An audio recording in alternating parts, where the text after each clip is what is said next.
We are live. What is going on? YouTube, LinkedIn, everybody, welcome to FlexRx. This is episode 10. There we go. Episode 10. I am super excited for this one. So we're going to be diving in, and the topic for today has to do with the side quest that I started, the idea of doing a side quest. So main quest is always making gains, getting jacked and juicy, but your boy's dealing with an elbow injury, so I kind of picked up a side quest, which is running right now, and just did my first 10K race this last weekend, and we'll see how far I can take this throughout the end of the year with running as kind of, a goal, which has been pretty fun. So the topic for today is going to be 5 lessons that I learned from my first 10K race. So I'm going to be taking you guys through some of those lessons that I learned, and some of these you may be able to relate to, and I'm going to relate them back to improving body composition on a lot of these. And of course, if you have any questions, drop those in the question comments or wherever. I'm going to be covering some questions after I get through today's topic. But 5 lessons from running my first 10K, kind of what it reminded me of or what it taught me or what I learned. And number 1 is going to be annoying over sexy. So we're starting things off, annoying versus over sexy when it comes to training. So my point here is when it comes to training, it's typically the annoying work consistently that leads to progress. It's not the sexy stuff, the social media, really good looking stuff that gets you there. And so I'll walk you through a couple of my points with this. And so what's going on, Greg? Appreciate you being here. What's up, Jezreel? Good day. Good eye to you. So in terms of like annoying over sexy, that's just kind of what I'm learning. And I've been I've been in multiple different sports. I played basketball, football. I was a thrower in track. I did crew in college. I co-founded the Rutgers powerlifting team, competed internationally there. I've won my pro card in natural bodybuilding, and what else? Jiu-jitsu I've dabbled in. So I've done a couple different modalities in terms, and I've gotten decent at some of them, not so decent at some, and the pickleball being one that I'm not so great at yet. But the kind of point here in terms of getting better at stuff, like there's something to, we got showers and growers. And so there's sometimes you want to show kind of what you've been working towards. You want to give your all out effort. Let's talk about running. It's what doesn't get you, what is not the meat and potatoes of what gets you better is not your sprinting a mile. It's all relative, but doing that super fast sprint where you're like super excited about your time and you're flexing that time, or running your fastest mile of all time. Those really aren't the runs that get you actually better. Those are the showing.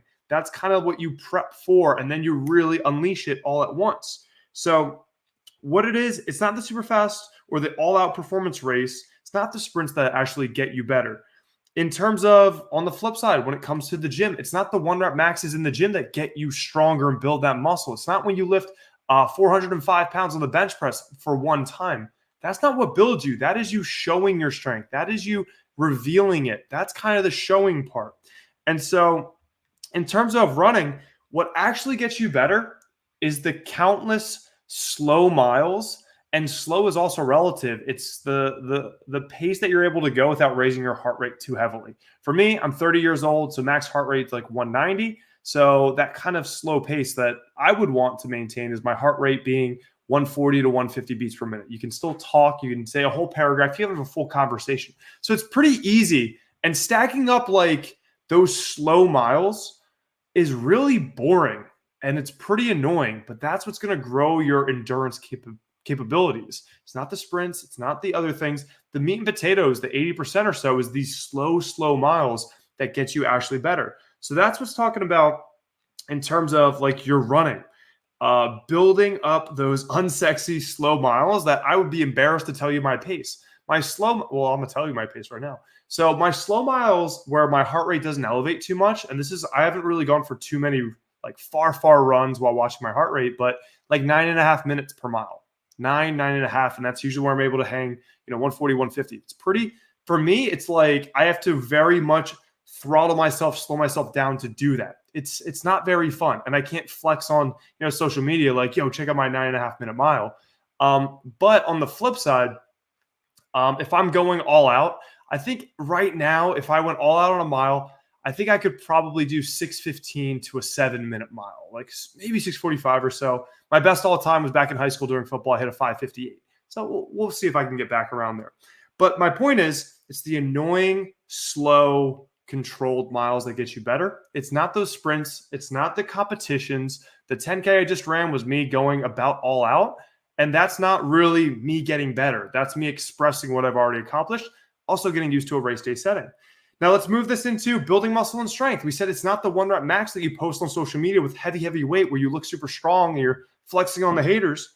It's more so what builds muscle and strength, not the expression of that strength, the 1 rep max, but more so it's going to be the many training sessions where you're having hard sets in the 8 to 15 rep range, close to failure. But often if you can bench 405, you're probably doing your rep work like 315.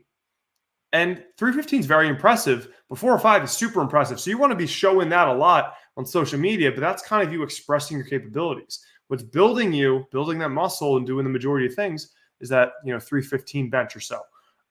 Thank you so much for the tip, Greg. You don't have to do that, but I appreciate it. But also for this episode, somebody I think commented in the last one, he was like, why don't you have like tips or whatever set up? And I think there was just like a toggle thing. And so really appreciate it. You don't have to do it though. But more treats for the puppos. You and Neil are going to get the treats. But back into the topic.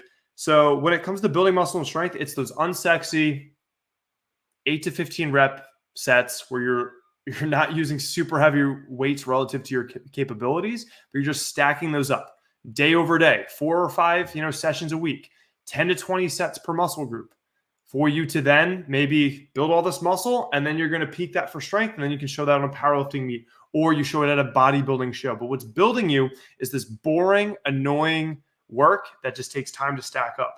And then what gives you a great physique is not the we can even say that training is flashy, but it's not the flashy, super hardcore training all the time. It's the annoying counting your calories, the subtle, like it's not the 9 out of 10 pain you feel. It's the consistent 2 out of 10 pain you feel from being in a mild deficit, being a little bit hungry throughout the day, tracking your annoying macros. But that's the work that actually gets, you to lose body fat and get the physique you want. It's not, it's not necessarily those 5 sessions that are going to get you that level of, leanness you're going for that you want to show.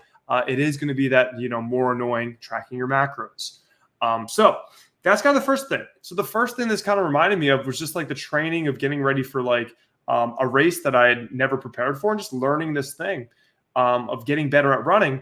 It reminded me the way that you train in running is stacking up those boring miles. You do maybe 20% of your work, maybe one out of your 4 or 5 sessions a week is going to be a speed work day. But the meat and potatoes are going to be pretty slow, controlled, annoying miles that you're just going to have to stack up and throw a podcast on. The second thing that this race kind of taught me or reminded me was hard is relative. Hard is relative because for some people, running 1 mile is hard. So running 1 mile could be hard. For others, for runners out there, they're like, a 30-mile run is hard.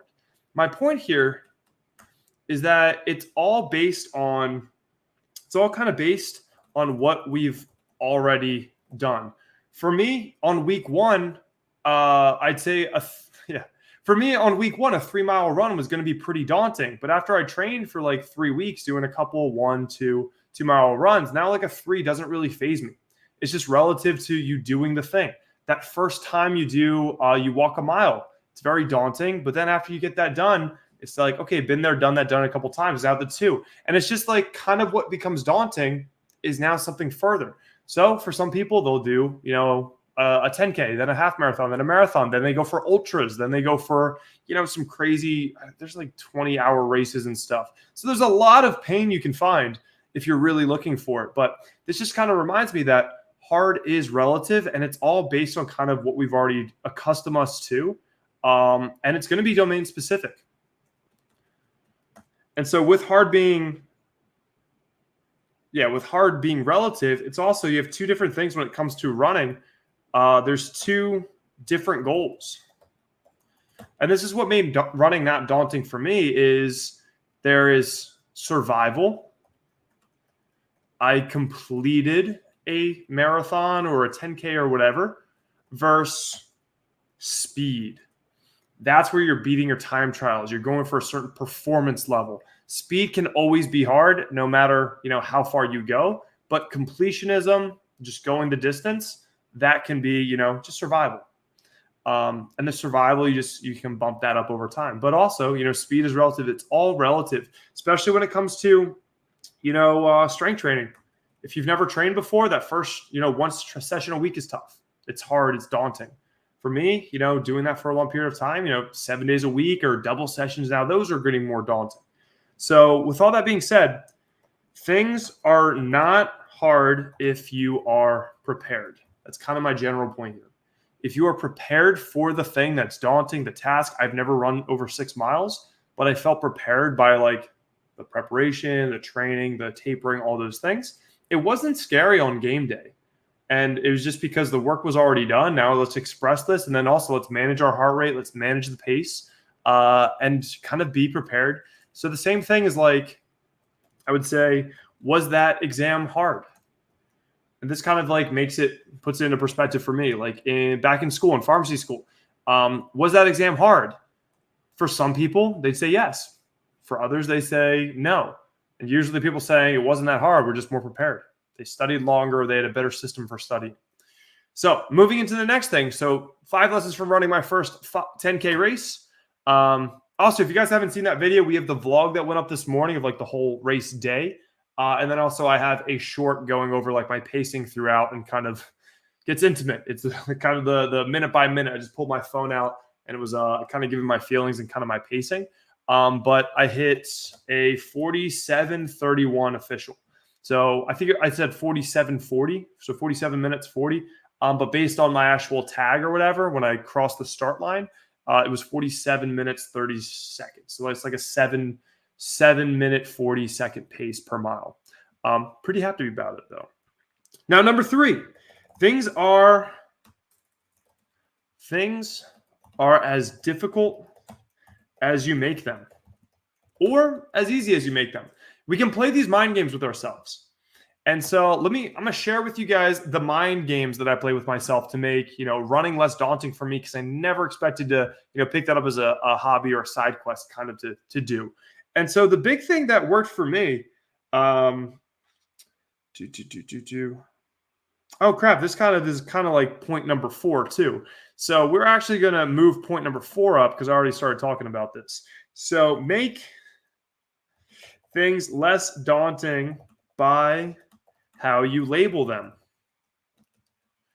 And so the wavelength that I was getting on here is that I called these, because we're doing a step challenge in the Healthy Flex prescription. And so if I went out for a walk with me, Nicole, we do 2 laps to hit 2 miles. It takes us 30 or 40 minutes. And then jogging was just a way to expedite the steps. I was able to have the same 30-minute period, and instead of getting less than 2 miles done, I get 3 miles done in a 30-minute time frame. So I was like, all right, this is an easy way to get my steps up. So it's expedited steps rather than me thinking of it as running or maxing out. Because also I remember I heard somewhere someone said, I always hated running until I realized you don't have to go all out every time. You don't have to make it suck and be out of breath at the end of it. You can run an easy pace. And an easy pace is relative to your abilities. So for me, it was, I'm trying to get steps in anyway. Let me just do them a little bit faster. And that kind of made it not daunting. And it was something that, now I'm kind of enjoying as something different. And then, yeah, it's also, again, just how you label things. So another one is I work out for 90 minutes. We'll say on average 90 minutes or 2 hours. So a 30-minute run, not so daunting anymore. So for me, I'm like, if I work out for 90 minutes and for me to get like a 5K done or 3 miles of training, it takes 30 minutes. I'm like, well, that's shorter than the time that I allocate to be in the gym in that kind of, suffering or pain. That like 30 minutes at an easy pace outside, listening to a podcast or a YouTube video, it just like made that way less of something that I was like, oh, to be feared. No, I'm just going to go out, get some quick steps, and I'm going to listen to a podcast, I'm going to watch something, and we're going to be solid overall. And then for me, I was going to get the steps in anyway. I just do them faster now. And so for me as well, this race was double the distance I had ever run before, pretty much, before like April. So April, I did 4+ mile like jog. And before then, back in high school, I used to do these 3.5 mile loops. So me running over 6 miles, that was like way different for me, or very new. That's the most I've ever run kind of consecutively. And so that was different. And so for me, when me and Nicole, if we're out like walking, it's like we're already doing 2 or 3 laps, 2 miles, 3 miles. Like I can just do this a little bit faster. So when I broke it down in my mind, these kinds of things, just expedited steps, made it way less daunting than labeling it running or something that could be intimidating for people. So if you're somebody who, getting steps in is daunting or running is daunting, kind of find that label that makes it easy for you. I'm going to just go to the mailbox. It's not. And sometimes too, I would say this works with like a lot of people just trying to get your activity up. Let's say going and running 2 miles sounds tough. It sounds really crappy if you're just doing it in a fitness routine, you just want to get your exercise up. Like, yeah, go run 2 miles. Or go play basketball for an hour. You probably will cover like 2 miles. If you go play basketball like intensely full court for like an hour or two. Or go play ultimate frisbee. You don't think of it as a like exercise necessarily or running 2 miles, but like look at your step tracker at the end of it. Same thing with soccer. I forgot there's an average like miles traveled in like a soccer game. I think it's like, I want to say 1.5 to like 5 miles or something. So you can really stack these things up when we're distracted and we're not thinking of these as like really daunting. Oh, I got to be, locked in trying to, exercise. When it's just a game, it's way less daunting to do and way easier. Number 4, now that was my number 3. Things are as difficult as you make them or as easy. So distance can be hard as you work that up, but also is running a mile hard? It depends on the pace. Depends. How fast am I running? If you can run a mile in, let's say, like 8 minutes, but someone says, "Hey, let's do a mile in like 12 minutes," like that's not necessarily super hard for you because it's below your capabilities. Just like in training, in lifting weights, is 150 pounds hard to lift? Depends on what exercise. Depends how many reps, what exercise. So with all this being said, things are as difficult as you make them, or they can be as easy as you make them. So that comes to when you're training yourself to get better at things, be like you're prepping for a powerlifting meet, be that you're prepping for a race. You don't always have to go, super duper hard in terms of every single session. But intensity matters. So, and it's kind of domain specific. We learned with running, it's just getting easy miles in is the majority of training for running for distance.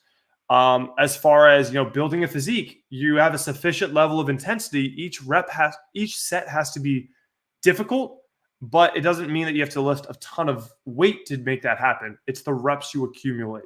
So being in that 5 to 30 rep range.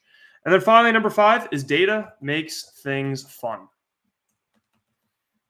So for me, I'm enjoying running just because I'm not good at it. So I get to make it rain PRs. So if you're tracking speeds, you have your 5K, 10K, mile, 800 meter, you got all the PRs to set. And so you can keep getting better. Imagine a video game.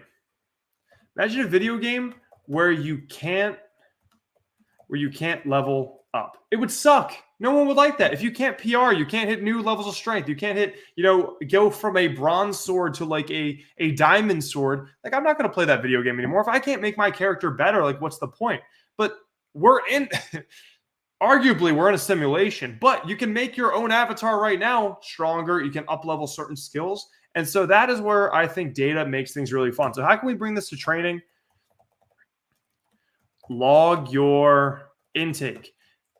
Take progress photos. Take measurements. See new lows on the scale. So the more data you take, the more ways you're going to have to win.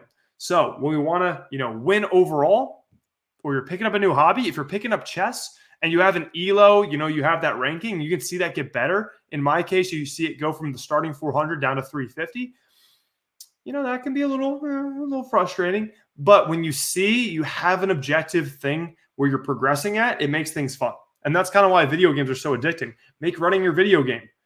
Get a new 800-meter high score, a mile high score. In training and lifting, new hack squat PR, leg extensions. You got all these different things to get better at.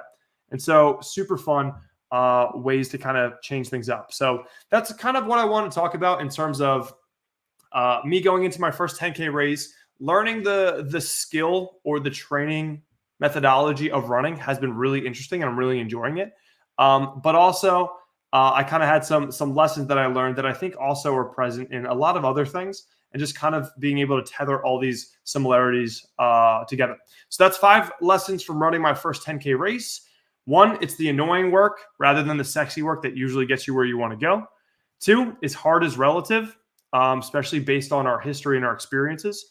3, make things less daunting just by how you label them. Running, is it running or is it just expedited steps? 4, things are as difficult as you make them or as easy, because distance can be hard. But again, looking at your history, you can go rate of perceived exertion. You can go 6 or 7. You don't have to go 10 balls to the wall every single time. And then 5, data makes things fun.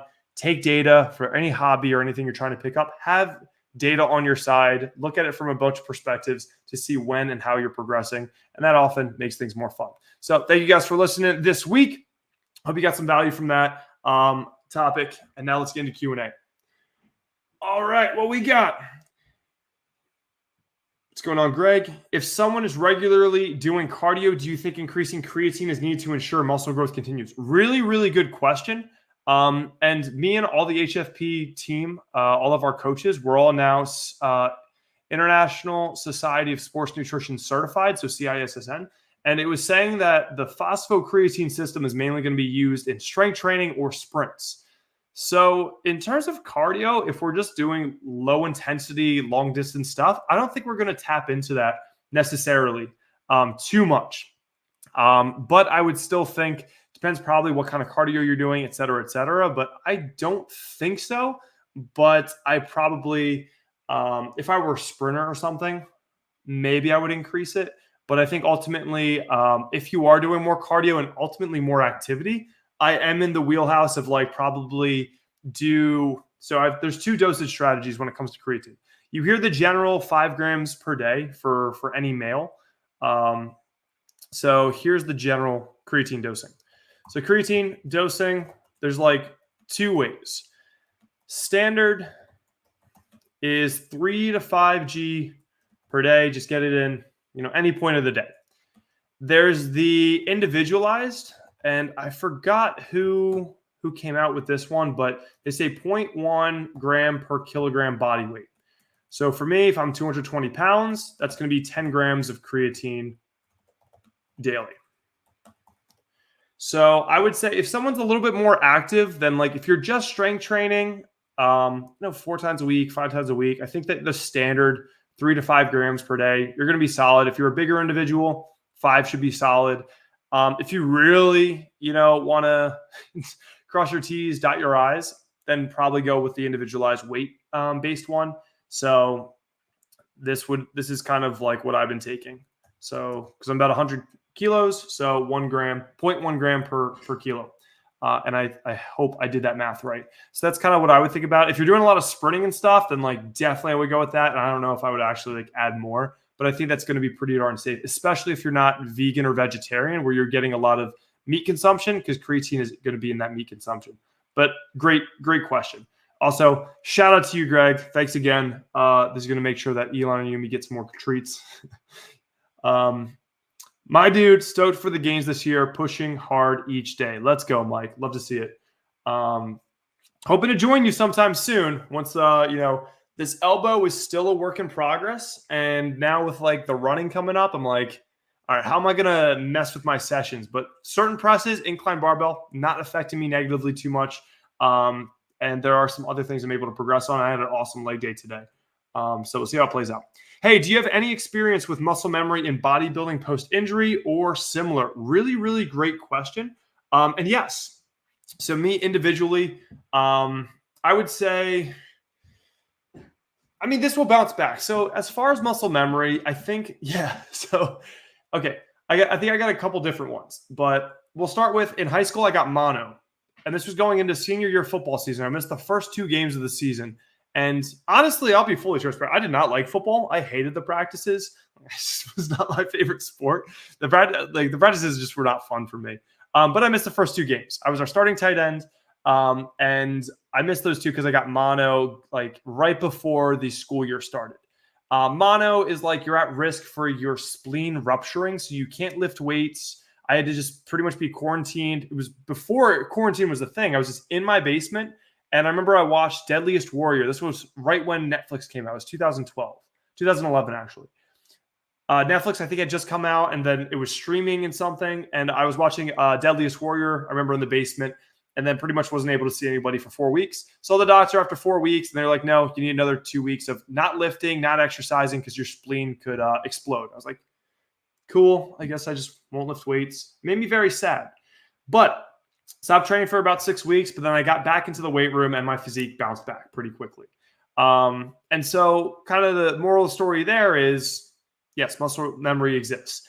A more recent and I think more powerful statement is going to be, or a situation with, we had a new client in HFP. So my coaching program, he joined the program, shout out to Robbie, joined the program and said that he had, he just hadn't trained for about a year's time. Used to have a pretty good amount of muscle mass, stopped training, and he was like, I lost a lot of weight, I lost a lot of muscle, and I'm looking to make some gains again. And so for me, I got super excited. I was like, wait a minute, you're telling me you were way more jacked a year ago, you stopped training, and now we're going to recapture muscle you already had? This is a coach's dream, and his transformation reflected it. He gained about 10 pounds and lost body fat. Are we that good? Can we just have anyone off the bat train for 12 weeks, gain 10 pounds of weight, and lose body fat? Typically not. Very, very, no.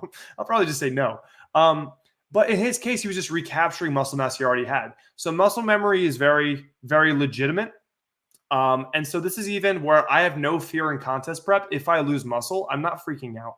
In a cutting phase, if I lose muscle, I'm not freaking out because I know that muscle memory is pretty legit. And muscle memory just means that, you know, if whatever muscle you lose, it can be recaptured later. It's easy to recapture muscle you already had rather than gaining new muscle mass. And I think this is the hypothesis of how it actually works. So when you grow muscle, you get a new nuclei, so a new nucleus, because it's a muscle fiber, and then it expands in volume. So it expands in volume, and then you get a new muscle nuclei. And so as you keep expanding, you get more and more nuclei. So increase the volume, then new muscle nuclei. And so what happens, or nucleus, and what happens is the hard thing, like let's say you stop training for a long period of time, you lose that muscle volume, but the nucleus, those nuclei, they stay. And so it's easy to refill that volume when you get back to training. That's kind of, I think, the hypothesis that's going on right now, and kind of like why people are thinking that, you know, muscle memory is just so effective. But ultimately, if you have an injury, say you stop training for like 8 weeks, it takes about 8 weeks for, I think, you to start losing muscle mass with no training, maybe even if your protein's not too great. And then let's say you lose a little bit of muscle, you look a little bit flat. That's okay. And then you pick up muscle, like training again, 3 months later, probably after, 4 to 8 weeks of training, you'll be probably around where you were at your best. And another thing that happens with like when we're losing quote unquote muscle mass is when you're training consistently, you kind of have a constant pump going on. Because when your muscles are damaged from training, there's a lot of inflammation that's going to be having more blood in the area. So your muscles look bigger when you're just in a routine of training because they're constantly in the state of recovery and kind of this inflamed look. when you stop training for a good amount of time, you lose that inflamed look, that inflammation, so that extra fluid. And that's where like sometimes you may think you lost muscle when you take like 3 days off or a week off, but it's just because they're not in like that recovery inflamed mode. And not all inflammation is bad inflammation. And so this is something to, the muscles being inflamed from recovery. So I hope that all encompasses kind of talks about, muscle memory. And I hope that's helpful for you, but that's kind of like what my perspective's kind of grown into over the years. Just like seeing a lot come out with muscle memory and like, losing muscle, gaining muscle. It's pretty hard to lose. As a natural, like it's hard to lose muscle. You need like 8 weeks not training. And I think if your protein's pretty solid, like even so, like it's pretty hard to, lose muscle. And then whatever you do lose, you can recapture it pretty quickly. Hey, bro, what's your take on working sets to failure to optimize growth? Yeah, I love working sets to failure. I think for a long period of time, I would say this would have been all the way up until about this year, maybe last year. Yeah, around this time, 2022, I guess. But throughout 2016 and 2022, I think that like all of the bodybuilding community got very hyped up on just increasing volume.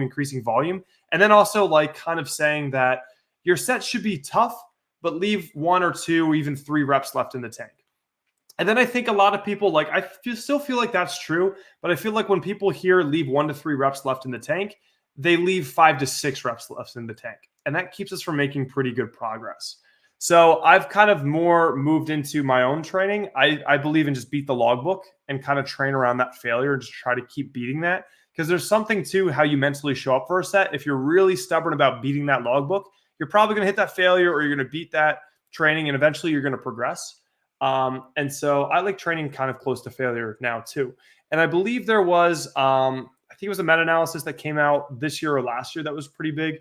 And they were showing that there is kind of a logarithmic return on growth as you get closer to failure. So there was an argument that like a lot of people would just like keep adding sets, keep it kind of sub-maximal, so like a little bit from failure. But they're showing that training to failure probably yields better gains in the long term. But you got to take it all in context. If you're training a lot to failure, make sure that you are, this could bring up more fatigue. So you may need more deloads. And then also on that side, there's higher injury risk if you're training close to failure, because you're going to be doing sets where you're pretty compromised in terms of like your control when you're close to failure. So it's kind of like keep it all in context. But I would say I like to push my sets about to failure. And I just kind of like, I try to just be stupid in the gym and just try to beat the logbook, which pushes me around failure. And the other piece is I felt for a time when I was doing a lot of RPE, RIR, so rate of perceived exertion, reps in reserve, sometimes you start focusing more on how like you're trying to rate how hard your previous set was. And it's taking away from like the idea of progressing sometimes. Like I felt like for me, that was drawing me away. So beat the logbook. That's what I'm all about. Tried contacting you about coaching, but never heard back. Rob Motivation, shoot me a DM. If you applied, you should have got a text from my team. Let me see. Jersey. Yes, let's go. All right. What else we got? What about nutrition before and directly after the 10K? So nutrition before. So some of my biggest fears when it comes to running, like a 10K is apparently I've been watching a lot of runners. It's like it's distance, but it's not a half marathon. It's not a marathon. So I still had my goo packet like while I was training, but even I think the runners are like, 6 miles isn't really enough to really glycogen deplete you where it's going to hurt your training or your performance.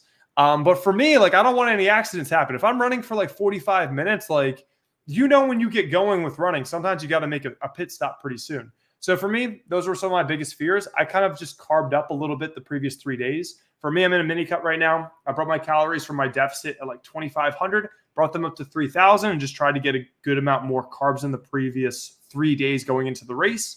Then the morning of, I just had like a good amount of caffeine. I had my normal Rice Krispies and protein pudding. So just not too heavy on the solids the morning of. And then I also was strategic in the caffeine consumption. So I woke up at like 4:45 a.m. We didn't have to get in the car until like 6, but I made sure to drink an energy drink there. I had like an energy drink in the car. And then we were also like an hour early too. So whatever had to get moved was definitely not happening on the actual like racing time. But that is something, those were kind of pretty much the pieces I was managing. I had one goo gel, which is just like very easy to consume carbs. It's like a little gel packet. But if I do a half marathon or a marathon this year, I'm probably going to have to really, figure out my strategy. Let's say I want to beat 3.5 hours. Let's just put that out there. Definitely, if you got to make a pit stop that's like 5-10 minutes and they're out of toilet paper, you're probably going to blow your time. So those are kind of the strategies I used going into this rate. Carb up for a little bit over the days and then be ready on day one. But also because caffeine has like a 5-hour half-life, have your caffeine like early so it does what it has to do. And then it's still going to be in your bloodstream for you to actually perform at a high level. So I guess anyone in like sports or athletic endeavors, anything like that, or speed-based athletics, I would probably think of that as a strategy. What else we got? Ooh, Kevin bodybuilding is very many greets to Patrick. All right, thank you, Patrick. I think that's going to close us out for today. I think that covers everything for today. Do you happen to know any breathing tips for running? So again, I've been listening to a lot of people ask Goo Goo Gaga. So do you happen to know any breathing tips for running? I was watching an interview with an ultra marathon runner. So they run anything over 26 miles. And he was saying like, yeah, my breathing tip is I get oxygen in as any way possible. So he was like, don't overcomplicate it. Breathe as you need be. And I think it's kind of like, one sec. Do you guys remember how it was demonized back in athletics, 2012 or something? So it was demonized for a bit where if you're very tired, to hands on hips and catch your breath like this. Like in basketball, they're like, no, put your hands over your head. And like, that's how you gotta regain your breath. And then with that being said, like it was just so unnatural. And then later on, it came out that this is actually not better than the way as intended. You actually get more oxygen in by doing, what your body's kind of making you fall into. Like our bodies are pretty smart. Like if it's making you kind of like, bend over a little bit and you're huffing and puffing, it's like maybe there's something to that path of least resistance. Your body's smart. That's how it's going to get oxygen in an effective way. So that was debunked. And so when you mentioned breathing tips for running, there was an ultra marathon runner. He's like, I just get it in any way possible. He's like, I don't care if it's my mouth, my nose, my eyes, my ears. He's like, I'm just getting oxygen in by any way possible. And so for me too, I think I was like trying to, do nose breathing, but I was just trying to get in oxygen by any way possible. And Goo Goo Gaga, I have, actually, I was like, wait, is this like an actual thing that I know nothing about? But do you think the Turkish Quandale Dingle will overthrow the group leader at the TikTok Riz party? The TikTok Riz party, I don't know, but hopefully I get an invite. But if it's after 7 p.m., I'm probably not going to make it out. But thank you guys for hanging. Hope you guys hope you took something away from this. I'll see you guys next week, Tuesday. And then I got 2 videos that uploaded, so definitely check those out. But have a good one. Bye.